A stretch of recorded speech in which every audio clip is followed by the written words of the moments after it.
Hey, everybody. What's going on? Welcome to the Triumphant Show. I am your host, Apostle Sherida Lovelace. And listen, I am super excited for another amazing chance to glorify the Lord through the lives of masterpieces across this land. So tonight is going to be another one of those phenomenal nights where victory repeats itself. Listen, I'm excited. I want you to be excited, and I want you to take a minute to share, to like, and to follow this broadcast as we have a phenomenal, transparent conversation. I have an amazing guest that's coming, that is on with us on tonight. But before we get started, as always, I want to make sure that you are reminded of our scripture. And we are based on 2 Corinthians 2:14, which says, "But thanks be unto God, who always leads us in triumph in Christ and manifests through us the sweet aroma of him in every place." I love that scripture, because surely when God is in you and you are in him, there's a sweet aroma that manifests, and it's attractive to people that they want to know more about. Who is this Jesus that you serving? Who is this God you talking about that heals, delivers, restores, that sets the captives free? Who is this God that keeps giving you victory over and over again? So I'm excited about tonight. I'm excited about the word of God. And I'm excited about what God is doing through the lives of so many people across this land, including my awesome guest on tonight. Listen, before we get started, I want to make sure that you are reminded to follow me on different social media platforms. I want to first give a shout out to those who will be watching on YouTube at S Lovelace TV. If you haven't already subscribed, I need you to go and subscribe. And I've been saying this for the last several weeks, because I'm going to get there. But we have some amazing things coming up on the YouTube channel to come. But I want to encourage you to go ahead and subscribe. For those listeners and viewers that are watching on tonight or will be, God bless you. May you receive the baton of blessings and triumph for your week as well, for your sacrifice. Listen, you can also follow me on Twitter and at Sherida Lovelace. I'm making it real easy for you, as always. Definitely on Instagram at Sherida Lovelace. See, still easy, right? Just my name, right? Nothing like the apple tree, love thyself, just Sherida Lovelace, okay? And if you want to be a guest, or you know someone that has an amazing story like my amazing guest on tonight, you can definitely send me an email at SheridaLovelace@gmail.com or Sherida Ministries at gmail.com. Certainly, this is, again, the Triumphant Show. I am Apostle Sherida Lovelace. This is the place where victory repeats itself. Tonight, I want you to meditate on 2 Corinthians 2:14 and be reminded in this season that no matter what you're going through, no matter what you're dealing with, we serve a God who repeats victorious in our lives over and over again. Don't you forget that. Even as you go through your week, do not forget that God is still a God of love. He gives us compassion, understanding, and he is Jehovah Jireh, our provider. Listen, I'm super excited about that. I hope you're doing okay on tonight. Well, I don't want to delay the time any longer. I definitely want to get to my guest on tonight, because I love her story. I love what God has done with her life. And she has been able to grace so many platforms with her story and the awesome things that she's doing in the community, what's happening, and so much more. But there's always a story behind the glory. Let me tell you, there's always a story behind the glory. God gets the glory, but there's a story that comes with it. So I definitely want to give you a couple nuggets on tonight about my phenomenal guest who is live with me right now. Let me tell you a little bit about her, and then we're going to just dive right in, okay? But I have tonight with us Dr. LaTarsha Holden. So excited about her. This beautiful woman is an author. She's written in her autobiography. We'll talk about that. Children's books, personal development manual, a training manual. Her latest was The Power of Personal Development. We'll be talking about this on tonight. She formerly ran for a political position, a candidate for city council back in 2017. That was not long ago. That tells you where she has a heart to serve and to meet the needs of the community and the people. She was also named Georgia the National Mother of the Year in 2020 by American Mothers Incorporated. Listen, Dr. Holden was the 85th woman in U.S. history to hold this title. Yes, I'm loving it. I'm loving it. I'm loving it. So we're excited about that, how she's been recognized nationally. You know, it's such a motivator for so many of those that are mothers out in the nation. She's also an advocate, such as for domestic violence, homelessness, equal rights, so much more. Licensed and ordained minister. She has had a life that has been filled with some poverty, mother of six. We're going to talk about all of that. But she has a book that I know, because you've been watching my timeline, and even as we'll share on tonight, No Longer Lost, From Homeless to Overcomer. And we'll talk about also the nonprofit that she has just started. So I want to formally welcome my awesome guest, Dr. Holden. Welcome to the Triumphant Show.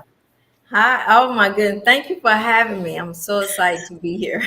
Well, Thank you. listen, you are more than welcome. I'm so excited to have you, and it's just amazing how God's timing moves, for you to come on, and I'm just excited for the Triumphant family to hear what the Lord is saying and what's happening in your life. But let's go from the beginning a little bit. And so I know that there has been a season in your life that has been filled with great things. God has just still been moving. He's been doing awesome things. But before all of that, there were some I'm going to call them things that were happening in your life. You have been homeless. You've gone through a lot, but I want to back up even further. I want you, Dr. Holden, to share with the people about where you grew up, and how were things at that time as we journey through some seasons of your life to get to your awesome story. Oh, awesome. Well, I'm born and raised here in Atlanta. So Atlanta is home for me. Um, Grew up in a two-parent household. I am the oldest of three girls. Mm, But I was treated like the Cinderella in the story. I mean, wow. the stepsister in the Cinderella story. I was like this, and at first I thought maybe because my sisters are very light skinned and I was the darker one in the family. So I just got off the track at an early age. When I started to see a difference, just in the way my mom used to look at me, in disgust, like I just did something wrong. Probably around the age of 13 when I started to notice our relationship started to go down. And so before I knew it, I dropped out in the 10th grade. I had 4 kids by the time I was 22.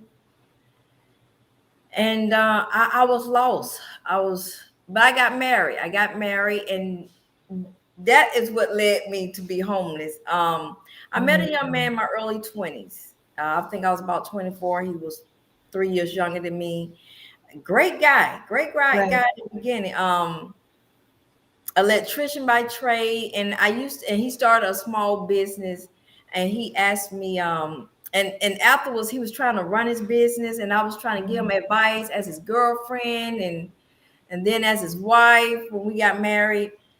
And he just never did anything I suggested. I mean, when he met me, I had 4 kids and a GED. So I guess he's like, what do this Wow. lady know? But Right. what happened was he was talented out this world. He had the physical talent to go do the electrical work, but he didn't really have the business management side. So his business ended up going down. And one day he came to me and he said, you was trying to give me some advice for my business. Why don't you start your own? There's a lot of opportunities out there for women and, women-owned businesses. Right. Well, Apostle, this is the first time anyone has ever told me I could do something other than go get a fast food. So I was like, are you serious? He Wow. was like, yeah, if you succeed, you succeed. If you fail, you fail. Well, I never was told that I had power to go and make some of my life. And I started this business, and it was successful. I was known in the community. I have the pictures with my construction gear on, and I was known in the community in Clay County as Lady Contractor. 3 months into the business, and at this time I had two kids with him, so now I have 6 kids. 3 or 4 months to the business, I started to notice that he started to act funny towards me, and I was like, Right. "Look, I could be good and stay at home, be a housewife. I didn't want to do this. You told me to start this business." He was like, "Yeah, it's fine. Just go ahead."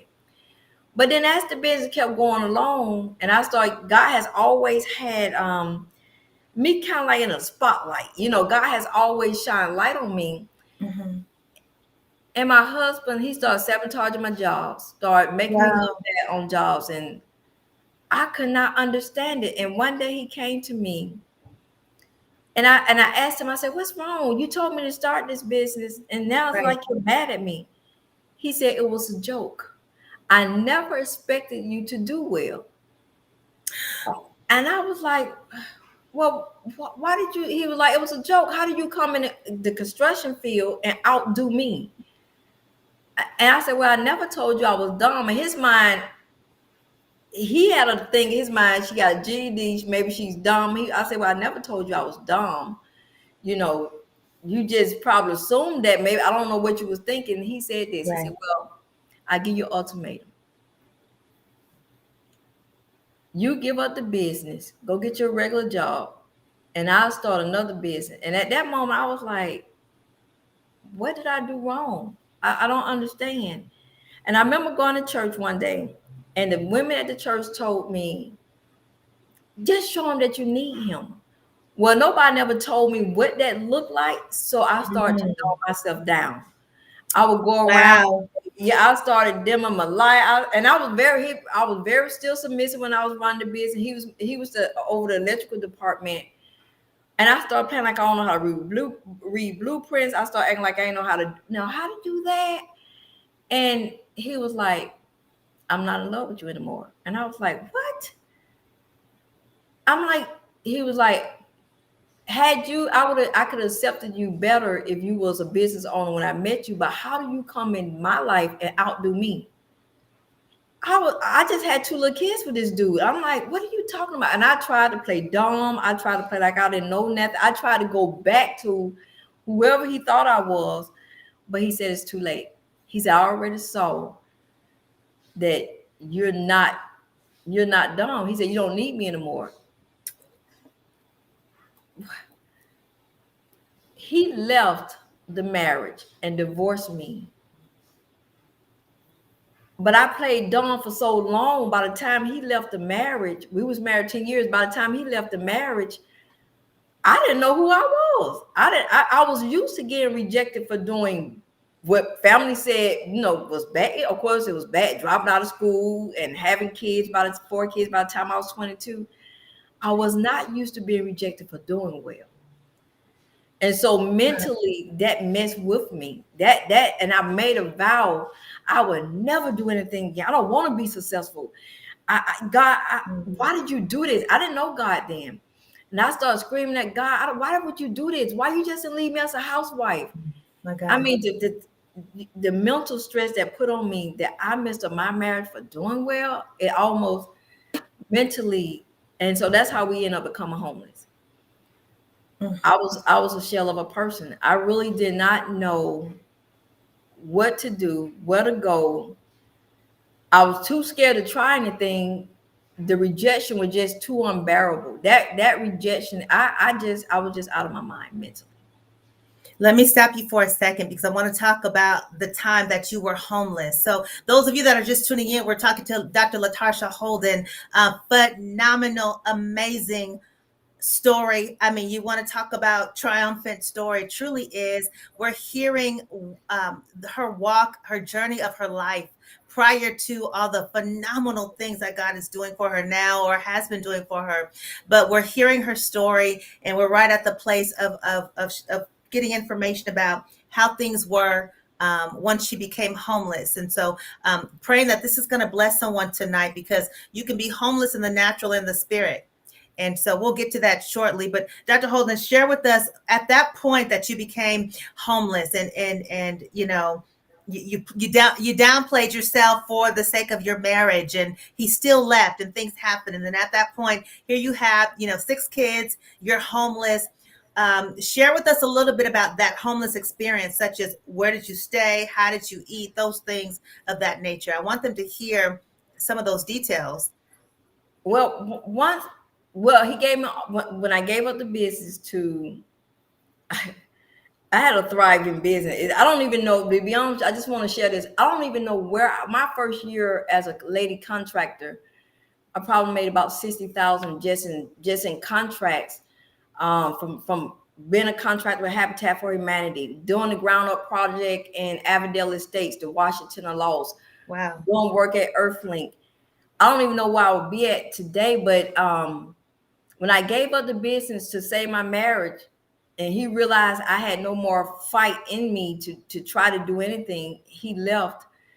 So we was homeless 4 years in the streets of Atlanta, and we talking about sleeping in cars, scraping up money for hotels, shelters, abandoned house. When I enrolled in college in 2007, we were living in a boarded up house as squatters. But the homeless journey, and as a pastor, I often pose this question: what happens when your struggle outlasts your strength? Woo! Come on now. You know, we all can go through something for a couple of days, weeks, a couple. What happens when it becomes years? So for me, I was so scared and mentally that felt like a screw up. I didn't want to try anything. So when we was homeless, all I knew, I had 6 kids, 2 in high school, 2 in middle school, 2 in elementary school.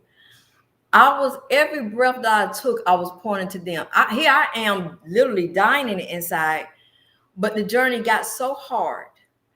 I remember walking to a hospital here in Riverdale, Georgia, and I could see it clearly, me going through them glass doors. And when I reached the counter, I said, I can't do it anymore. And I knew I was looking frazzled. I was looking like I can't do it anymore. And the lady there said, ma'am, are you saying you want to commit suicide? I said, yeah, I'm tired. I don't know what to do. I'm tired. They kept me for a week for observation. Wow. And on that floor, they had a padded room. And I remember going to the lady at the desk on that floor. I said, ma'am, can I go into that room? She said, ma'am, you're no threat to anybody. I said, I know, but I need to go in there. And when I went into that room, they allowed me to go in that room. I went once a day while I was there for that week for observation. And I just remember dropping down to my knees, lifting my hands up, crying, God, are you there? Please help me. I'm scared. I'm lost. I don't know what to do. And I tell you, I just didn't. The humiliation, the stigma. I'm born and raised here, so my dad family is here, my mom family is here. Nobody would help. It was like I was this spectacle on display to see what is this lady fit to do with herself. My God. I was 35 years old with a GED, barely no work history outside of me running that business, Right. and homeless for 4 years in the streets of Atlanta. But when they released me from the hospital, Apostle, I knew something was different. Although my situation did not immediately turn around, right, I knew something was different. And before I knew it, I had matriculated through college with my associates, my bachelor's, my MBA. But when I got accepted to a PhD program for leadership studies, now I did want to bungee jump up to heaven and high five my man. But one thing I did to save my 6 children, when we was living in that board up house, I remember pacing the floor. Yeah. I got to do something. I don't know what to do. God, I'm nervous. I'm scared. I'm like, what I'm going to do? Right. And I said, I want to teach you guys how to serve. And they was like, what are you talking about? We don't have anything, Mama. How can we give back? And this is probably one of the most humiliating points for me, because now I'm showing my children a side of me who I've been rejected all my life coming up as a kid. So now you fit to see the servant leader. And I'm like, okay, God, for to show them who I am. I said, this is all I have. I don't have anything to offer you guys materially. All I have to offer you guys is to love you unconditionally and to teach you service to others. Yes. They grumble, complain. I got the newspaper articles, and out of me teaching my 6 children the principles of servant leadership, to my surprise, one by one, everybody's now grown from 19 to 32. Okay. One by one, my oldest son, he started off, Mom, from what you showed me about giving back, my way of serving is you joining the United States Marine Corps. He medically retired after 10 and a half years of service. He's now pursuing a bachelor's degree. Another daughter said, Mom, my way of giving back, going to the medical field. She's an EMT licensed pharmacy tech. She just finished her last course. She's going to graduate in a month with her bachelor's in human services. Another daughter said, my way of giving back is going to the human service field. She graduated 2 years ago with her bachelor's and joined the United States Army 3 years ago. Mhm. Another son became a caretaker. My 20-year-old daughter is now a 4-time published author. She's been a youth advocate since she was 12. She just released a tabletop game for children. She's a serial entrepreneur. And my youngest son, Omega, I had to he was the last. So I had to brand him. No more was coming after Omega. Mhm. But Omega just graduated from high school, and he's been gainfully employed since he was in 11th grade. So let me ask you this.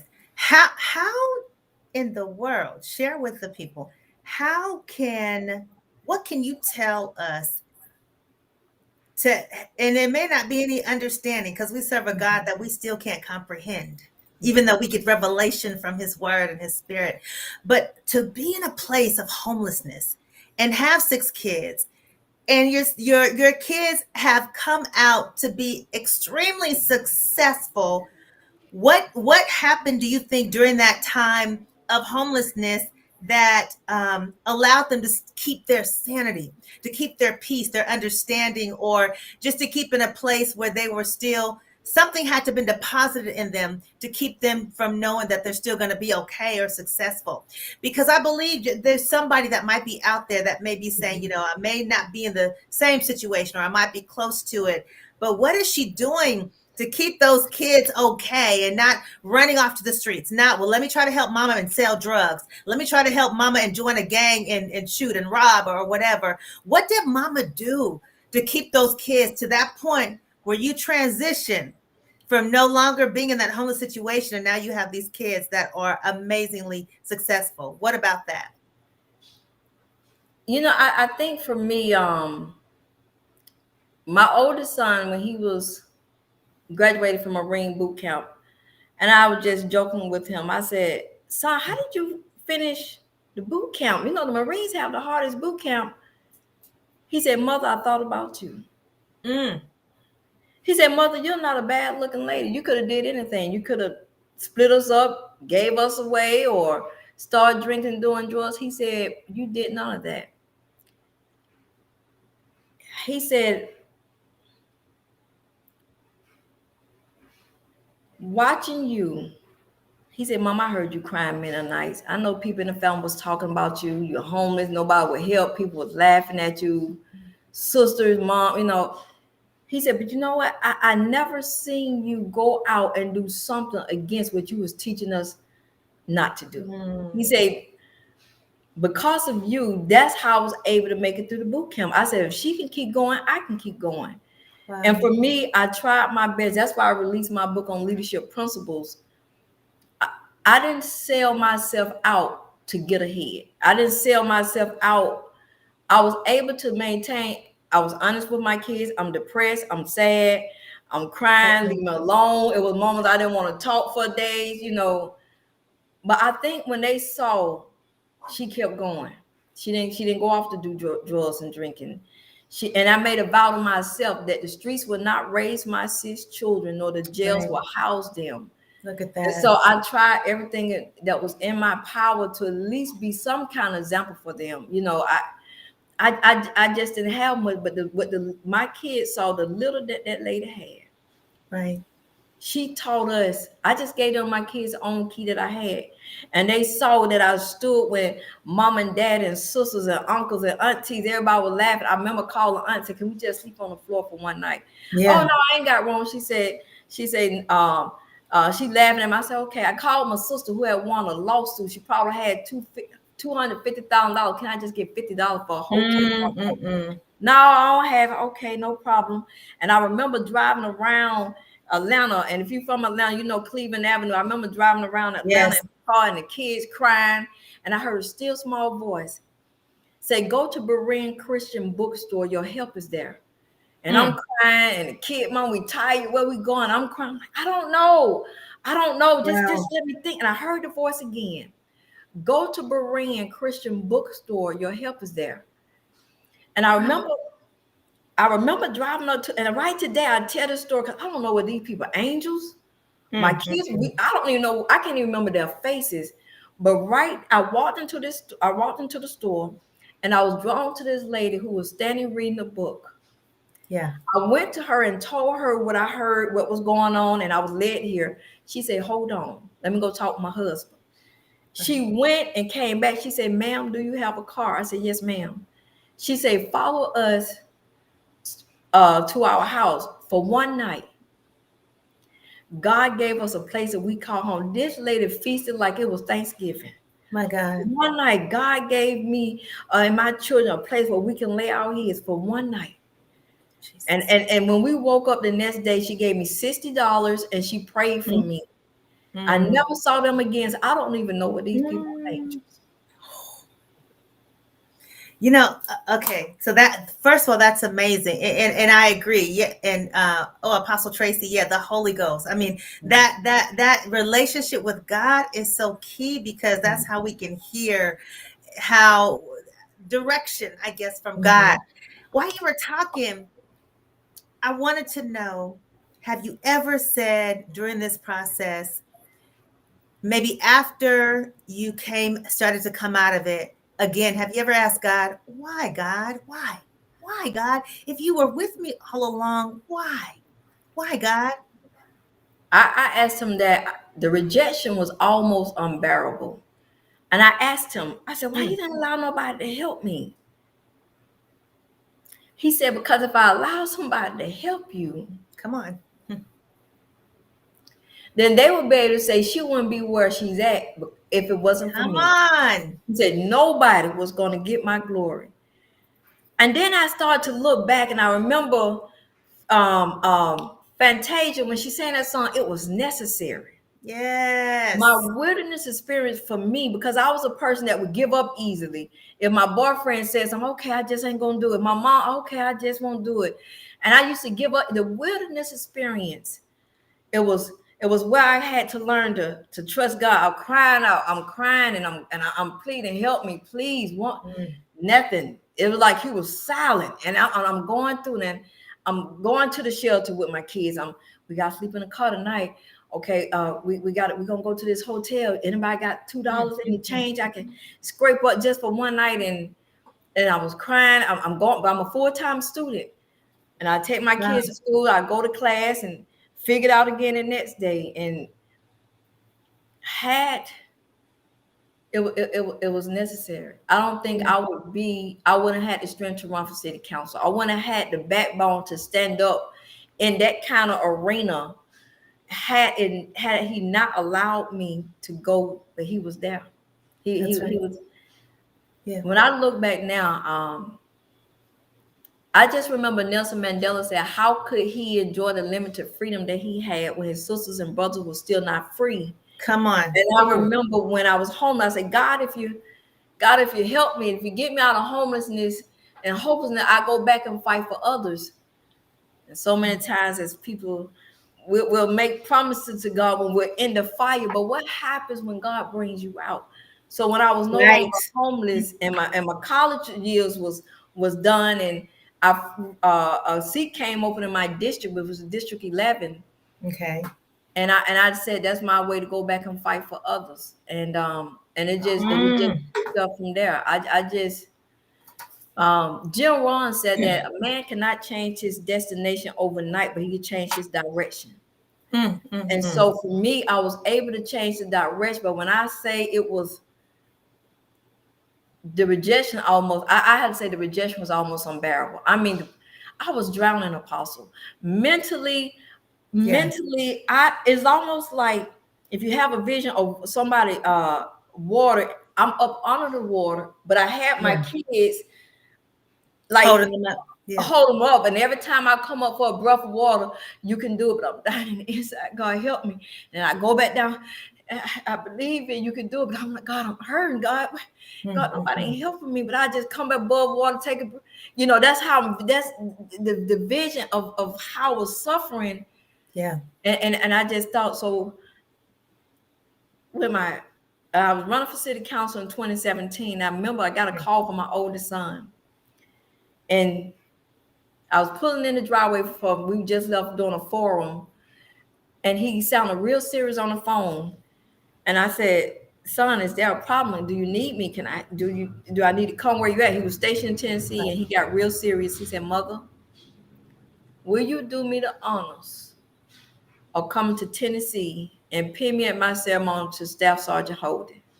Wow.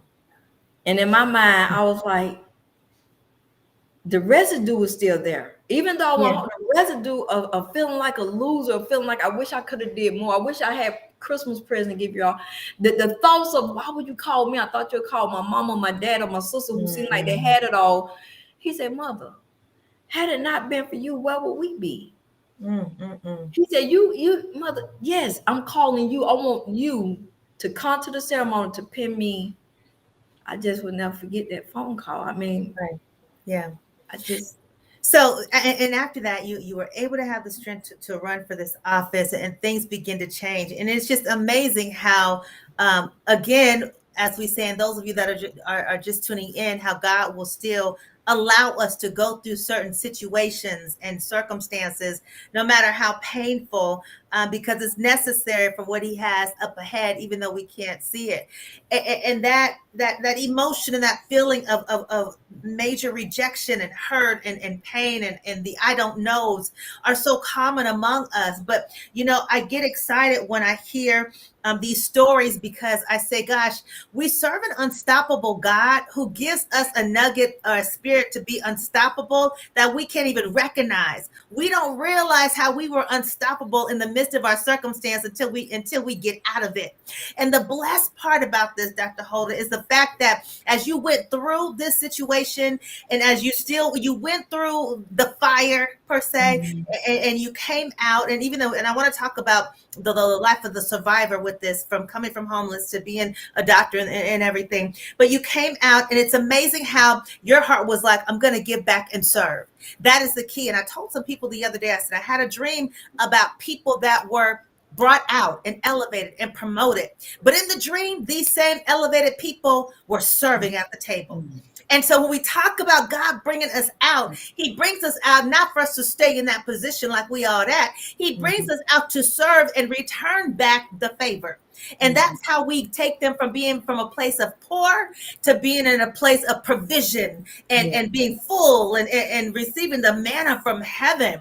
And so when you talk about your testimony and you detail how you felt and how you felt underwater and you were holding your kids up, we feel that with you. But yet we gather strength from what you're even saying right now. Like, look, I don't know what y'all going through this week, but I'm about to hold it up, y'all. I'm about to hold it up. If y'all are listening tonight, I don't care what goes on. I mean, just hearing Dr. Holden's testimony, we don't have any excuse but to keep holding things up and to keep, even if we got to cry out, right, Dr. Holden? That's even right. If we say, God, wow, what's going on? Hold it up, because God, I mean, He done given you double, triple, and more for your trouble.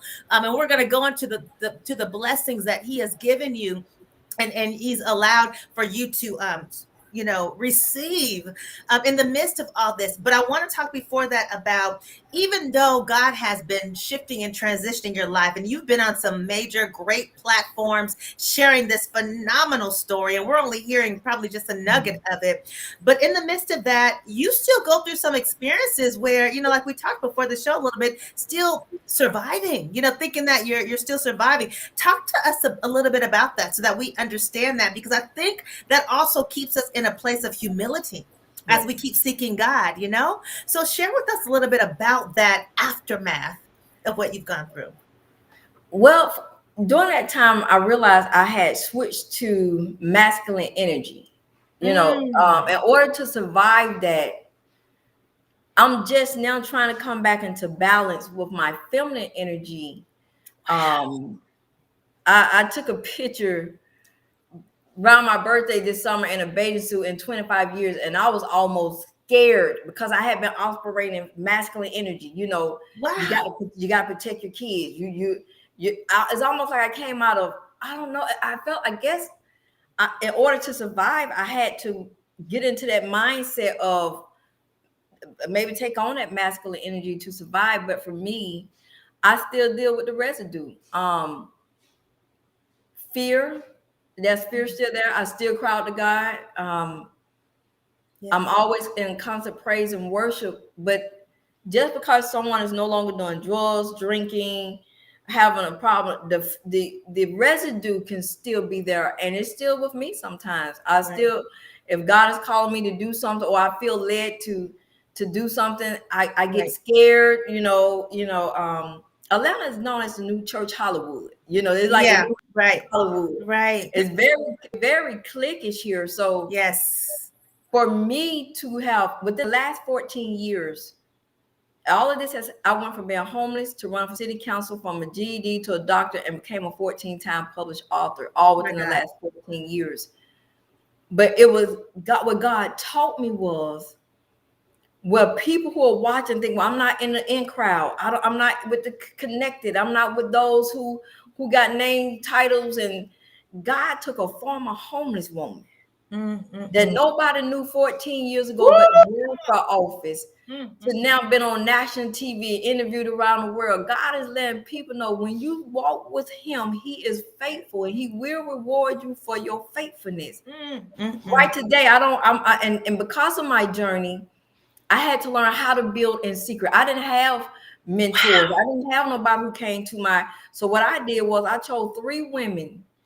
It's almost like a personal mental collage. I chose 3 women that I wanted to kind of mold myself into as I got older. That was Coretta Scott King, Felicia Rashad, and Michelle Obama. So I watched them. I watched their mannerisms, how they dressed, how they carried themselves.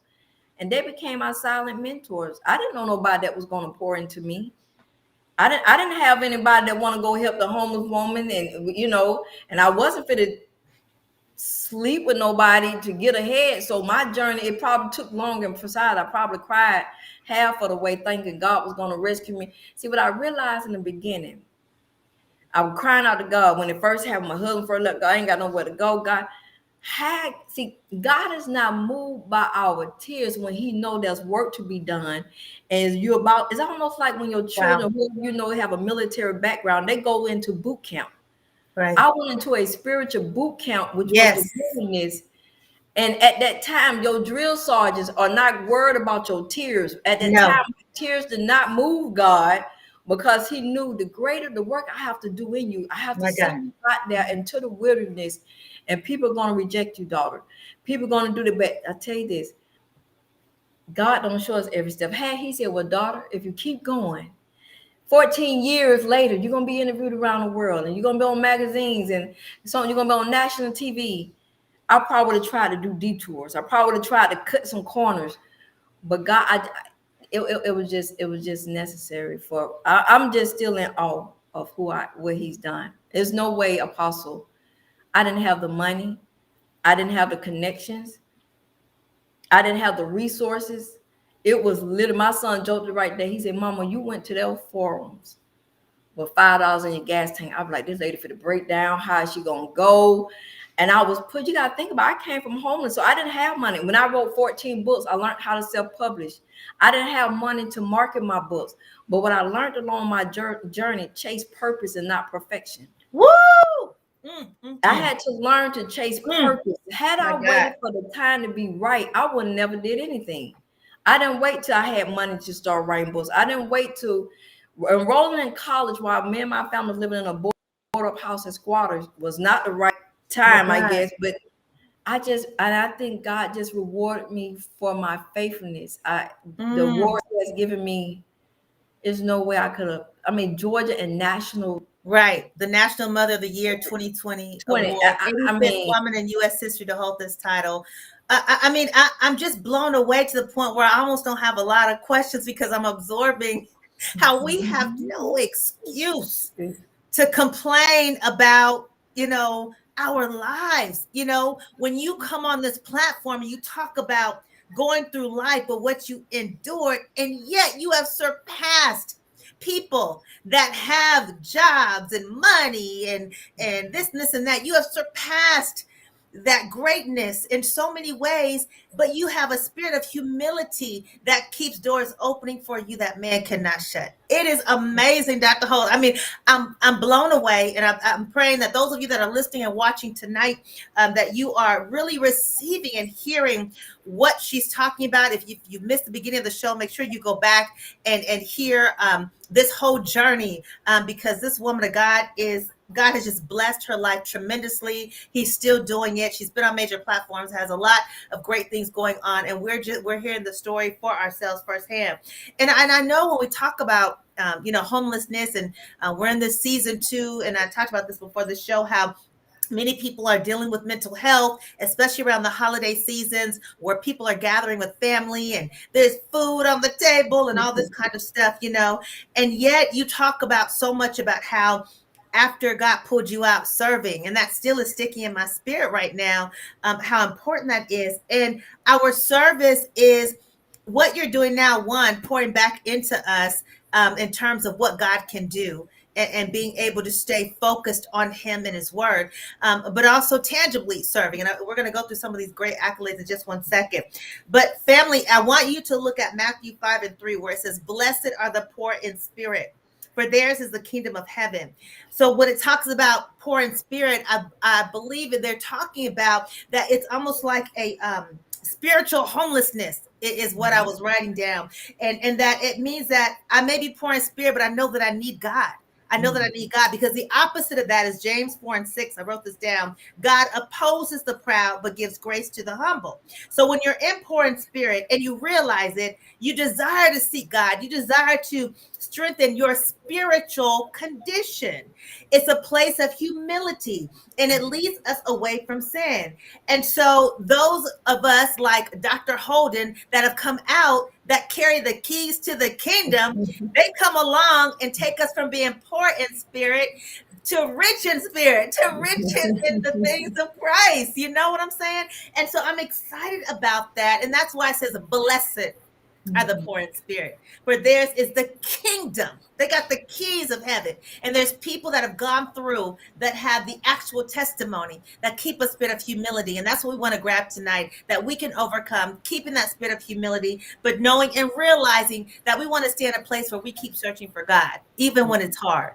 And you're demonstrating that tonight with us, Dr. Holden. I'm excited about that. So you were a former political candidate, and ran for city council in 2017. You've written 14 books, and also you're an advocate. Talk about the advocacy for a minute, because you're an advocate for equal rights, domestic violence, homelessness. How does that play a role with you in these days and times? Oh my, that's part of staying a purpose. I think you hold your power when you stay in your lane. Wow. And for me, I don't do nothing outside of my 4 pillars, either parenting, empowerment, leadership, and personal development. I don't do anything outside of that. So advocating for issues that are due to me, domestic violence, equal rights for so women can get paid the same as guys, and homelessness, and I'm just trying to be a voice. Yeah. I just believe whichever platform God give me, it doesn't, you know what I'm saying? It doesn't I matter love how it. big, how small. I tell my kid, my daughter my daughter says, "Why you always talking away like you seem like you fit a transition out?" I say, "No, I say when you have when you walk with God a certain way. See, it's one thing when you're a church member and you actually been through the fire. I mean, it's almost like when it had it not been for God. I say your oil is different. I said when I talk things, your oil, you walk different, you talk differently. This is not my home. I have learned not to get attached to anything here. I say, so I'm trying to prepare you guys. The best advice I can give you now while I'm here, get to know him for yourself. I said, I'm telling you, you can't get off with my faith. You have to get to know him for yourself. And she was like, but you saying you're going to, I said, no, I say, it's almost scary because sometimes I almost can see, it's almost like I can see. Now I understand when Dr. King said he's seen over. Sometimes I can see over a little to that side, and I just it's not in a peaceful way. You know what I'm saying? Yeah, It's like oh a my peace. God. It's like and I taught my kids, and I said, I'm telling you, nothing lasts forever but what you do for someone else. All this stuff we can't take with us. When we die, no one is gonna say how nice that lady or man dressed or how big their house and like. They're gonna remember you by how kind you was, how compassionate you was. And it's not about, I didn't wait till I had money to serve. I have a newspaper clipping and they're on social media, on my Instagram. When I was serving, it just said Jonesboro woman helps the homeless when we did events in the community. Can you serve when people don't know who you are? Whoever's watching, can you serve when you don't have titles? Can you serve when you are considered just a woman or the man who's trying to? Can you serve? And I was serving when nobody knew me, when I didn't have degrees, when I wasn't in the media. I was serving even with the little that I had. And so for me, what I had to learn how to tell my 6 children, I said, what I had to, you saw me, you got to learn when you're going for what God has called you. I had to learn how to put on my blinders. Yeah. I said, I couldn't no longer listen to mom, dad, and the naysayers. I had to put on my blinders and just run my race. I said, what I realized on my journey, the people that do the most talking and talking about you and gossiping about you are the Come on. ones that have the courage to get in the ring and fight. They don't have the courage to get off the front porch. They don't have the courage to throw their gloves on and go in the ring and fight for what God is calling them to do. So what they're Yes. going to do, I've never met a person that was about their business, that was on their grind, that had the time to talk you out of what you're doing. I've never met a person who did that. That is amazing.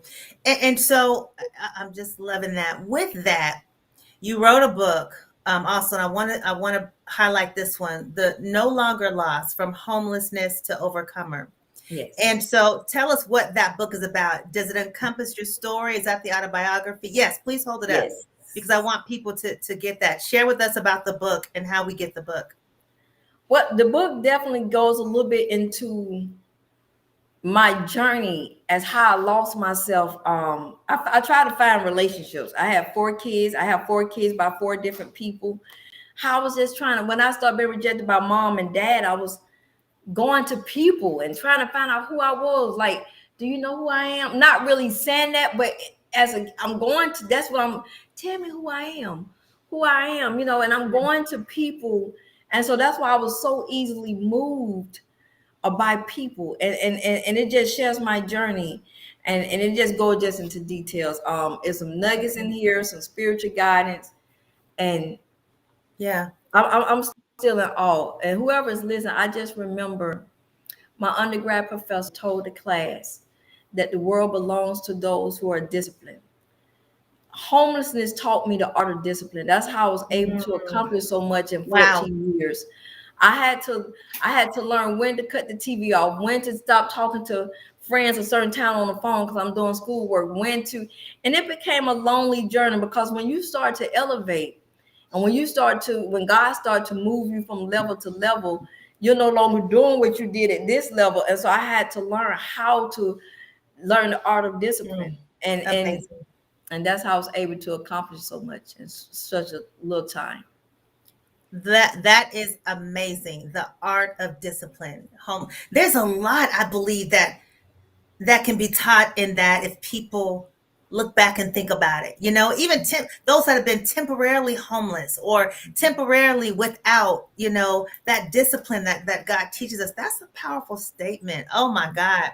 And so now you're in a place with all that you're doing. You have a nonprofit that you just started. Share with us about that nonprofit, because family, those of you that are listening and watching, and at whatever point, I want you to make sure you are connecting with Dr. Holden, not just for your platforms, but also for her book.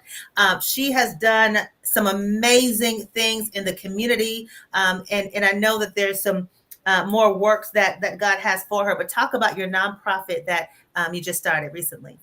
Yep. Well, I just kind of in the beginning stages. It's called 4 Seasons, the Single Parents Program. And the reason I call it 4 Seasons, because life circumstances or trauma can happen in any season of our lives. But I Mm. also want to remind the single parents that seasons change and nothing lasts forever. So I named it 4 seasons. So it's beginning where I started doing life skill training, personal development, soft skill, just trying to and I'm working mainly with anybody that's raising kids, whether you're grandmother, dad, mom. I want to show so much love to the parents. We have so many Mm. programs out there for the kids, but what about the mom and dad? Mm. I was out there, I remember when we was in the shelter and they gave me a stipend for the kids to go to summer school, the summer camp, the little thing they paid for. Yes. What about me? I needed some love too, so Yeah. my thing, well, let me start something.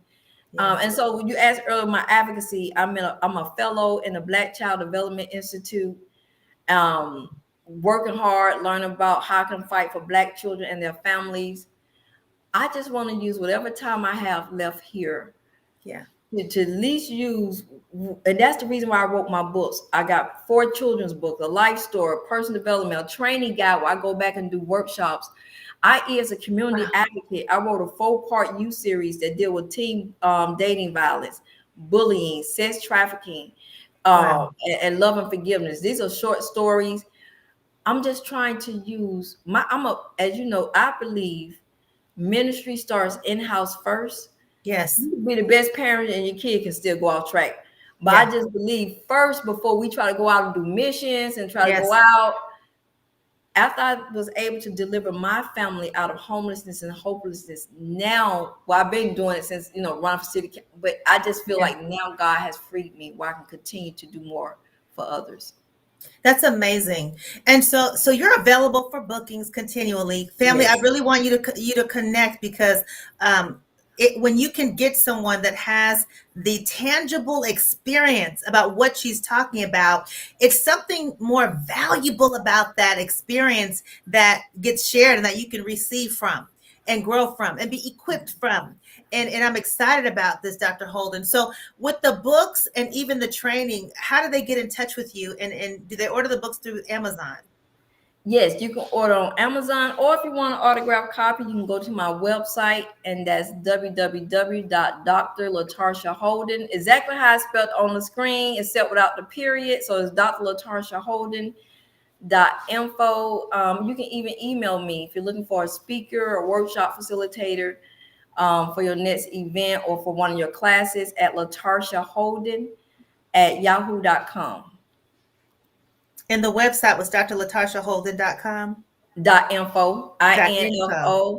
Okay, I And want to put guys, I just got to get, I had the yes. opportunity to be a guest on, To Tell the Truth with Anthony Anderson. So it's shared, I was there on June 13th. So you can Uh, go, I think it's on Hulu. Did you get a chance when I sent it to you? oh my goodness. I know I am though. I am. Okay, I know I you're got to see busy. that. But yeah, that was definitely, I never would have thought. Yeah, No, wow. yeah, that is powerful. It is so amazing what God is doing through you and the humility that you have as you do it. And the fact that you're like, this isn't for me, this is for the people. And you're giving back.